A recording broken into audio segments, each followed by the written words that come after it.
Hey everyone, how you doing? So, the power mints in PVZ2. They're quite an interesting topic to me for many reasons. And heck, I even made a video on these little guys just a few months ago. And yet, despite that, I never really went into detail about my thoughts on their actual usability there. And I have quite a bit to say about all of them. So because of that, today I figured I would make a video on my tier list of every single mint in PVZ2, because believe me, this is actually a pretty interesting topic that I haven't seen too many people cover. Each and every single power mint is unique, and due to this, they're all differently powerful for different reasons. So without any further ado, let's get right into it.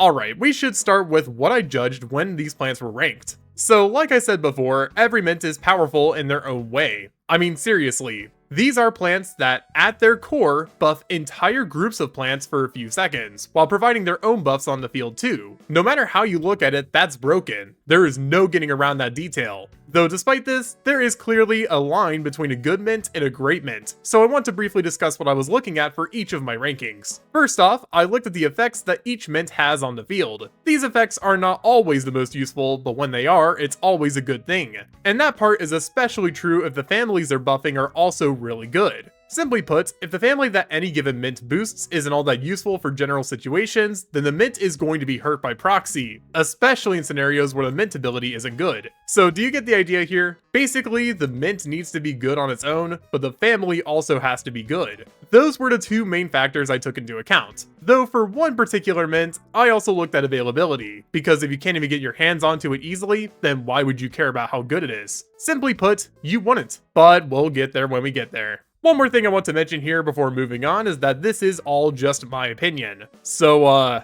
don't harass me in the comments for putting your favorite mint in a low tier. I know that's common sense, but I've seen Garden Warfare 2 tier list discussions. Civilized is not the word I would use for conversations like these. So let's at least try not to be rude in the comments, okay? Now I'll show off the tier list itself. Everything's blurred just to make things interesting. And as you can see here, D tier is not filled at all. I personally don't believe that there are any bad mints in this game, but there are a couple of mediocre ones, so let's talk about those first, starting with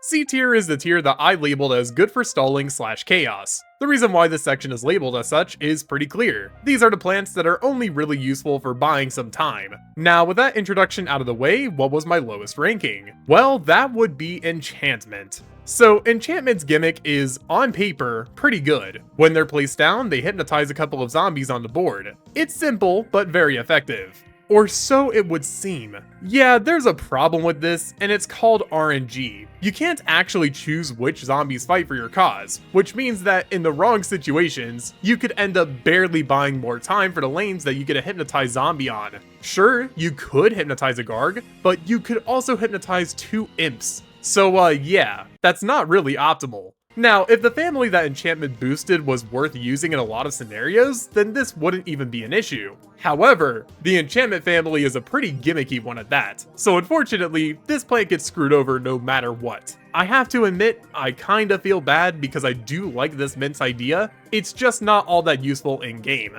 A similar thing can be said about the other 2 mints in this tier, those being Wintermint and Containment. Wintermint's ability is basically being an iceberg lettuce plant food, only if it was used in frostbite caves. Yikes. As for Containment, this one's ability is basically stopping every zombie on the board for a couple of seconds. At least it's more interesting than Wintermint. Now, as for why I ranked Containment higher than Wintermint, it all comes down to the families. Containment's family is simply more universally good in my opinion. Yes, the Wintermint plants are good, but sometimes they're simply better choices. And that's especially the case if you're using fire plants or you're in frostbite caves. That is just my opinion, so if you don't like it, then you could swap out these 2 plants on the list. I just personally feel like Containment is at least slightly more viable than their Wintermint brethren.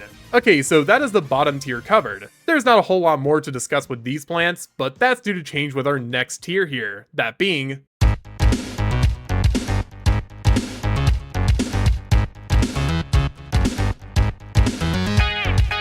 This tier is where we start getting into the mints that are actually pretty useful, but mostly with their paired families. So with that out of the way, let's discuss the bottom of this tier first, which is Filament. Filament's ability is basically acting as a few lightning reed shocks. It's basic on paper, but looking at how it works in game, it's actually not half bad. It isn't destructive or anything, but if you're dealing with a big horde, it helps weaken them at the very least. The family of boosts is also quite a good one, especially if you consider stuff like Electric Pea Shooter, Citron, and Magnifying Grass. Overall, this is a mint that I firmly believe is at least better than C tier. Moving right on, we've got Concealment. This mint is basically enchantment, only this one actually kills the zombies it randomly affects. Now, this might seem like a downgrade in certain situations when comparing the two, and yeah, you could say it would be. But I didn't place this mint higher due to the ability. No, that decision was decided by the family that Concealment buffs. These plants are all practically made for each other. In fact, they are made for each other. They're supposed to be grouped up, and seeing as how these plants are already strong, adding a buff into the mix only makes things even better.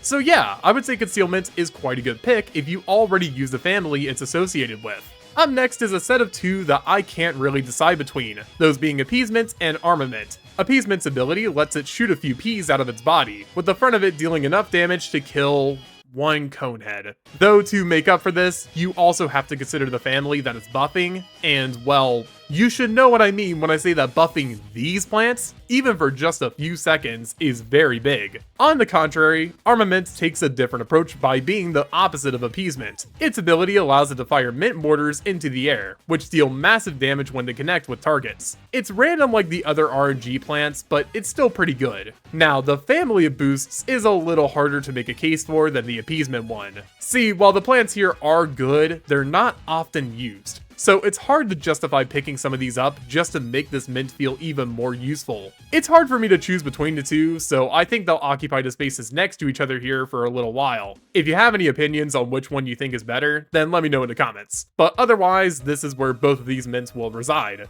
The final mint in B tier is barely here, and that's Peppermint. Now, why do I say it's barely in B tier? Well, that's because both the ability and the plant family boost are useful. The ability here is basically a board-wide Conehead deleter, which is decent for general usage. The plant family here is also good because, well, it's fire plants.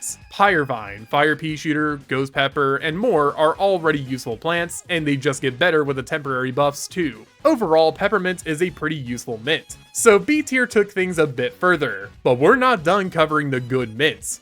Far from it. Next up, we've got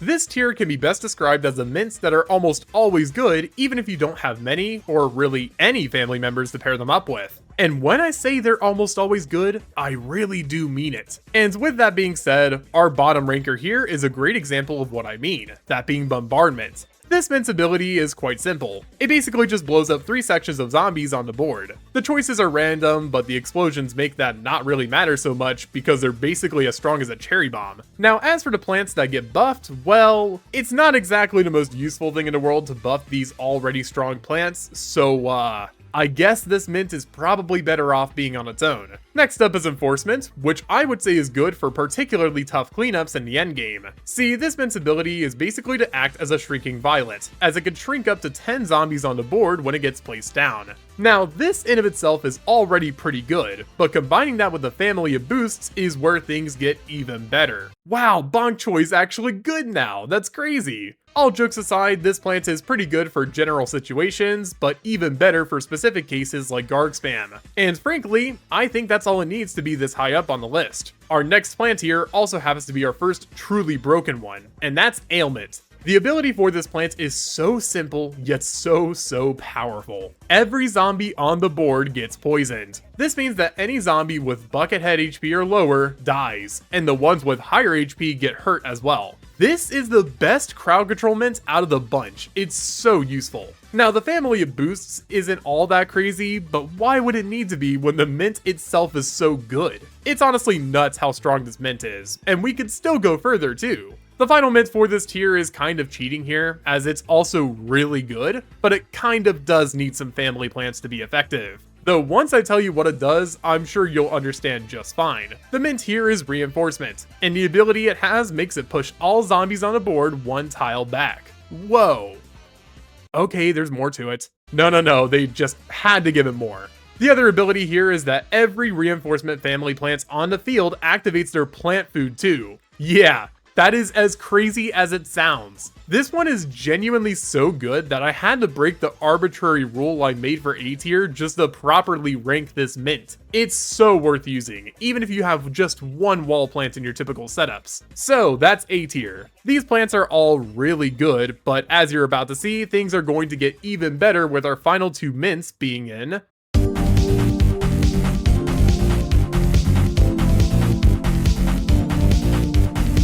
This tier is for the plants that I believe are almost always good. Seriously. And in order to see what I mean, we'll discuss our first one here, that being Enlightenment. This mint is quite an interesting one, as it doesn't have an ability, but that's due to the plant family it resides in, that being the sun producer one. So to make up for that, the devs made it basically boost the production rates for the sun producers. And yeah, the footage speaks for itself here. That is possibly the most broken thing I've ever seen in this game, which is crazy because I've seen Sticky Bomb Rice in Arena. Now, there is just one thing that holds this mint back from being my top pick, and that's how you get it. See, this mint is really difficult to get. You basically have to save up a bunch of gems for the rare chance that it does appear in the shop. And even then, it might not let you buy enough seed packets to get the mint. That's it. That's the one problem with this thing. And while I could let it slide, most of you watching this video most likely don't have it. So why would you care about how good it is if you can't even get it normally through arena grinding? So while this mint is incredible, it's also limited. But I can't say the same for what is, in my opinion, the best mint in PVZ2, that being Spearmint. This mint is basically the Swiss Army knife of the mints. It can basically do it all, and that's thanks to its ability. When placed down, Spearmint summons 5 Spike Rocks in the 5 closest tiles to the front of the lawn.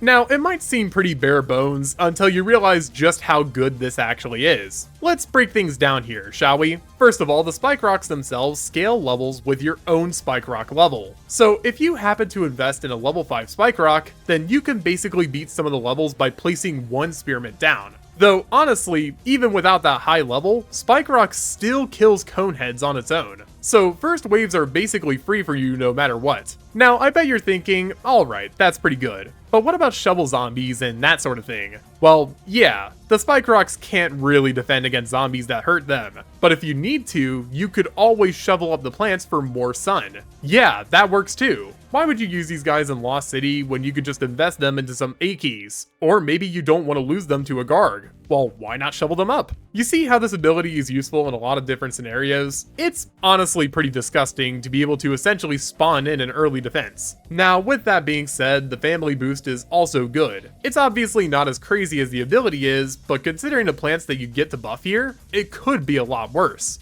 So that is S tier, and this is the whole list once again, now fully uncovered. This list is quite interesting, I'm sure. And of course, this is all just my opinion, so if you disagree with anything on this list, whether it be placement or even the layout itself, then let me know in the comments. I like hearing other opinions that differ from mine about the PVZ franchise, but especially for a game like PVZ2, as everyone's experience with these plants is unique. Also, if you're new around here and you like what you see, then maybe consider subscribing too. It helps me out a ton, and it shows me that you want to see more of this type of content in the future. Now, as for me, I'm gonna go ahead and console enchantments for their placement. So I'll see you guys on my next video. Peace.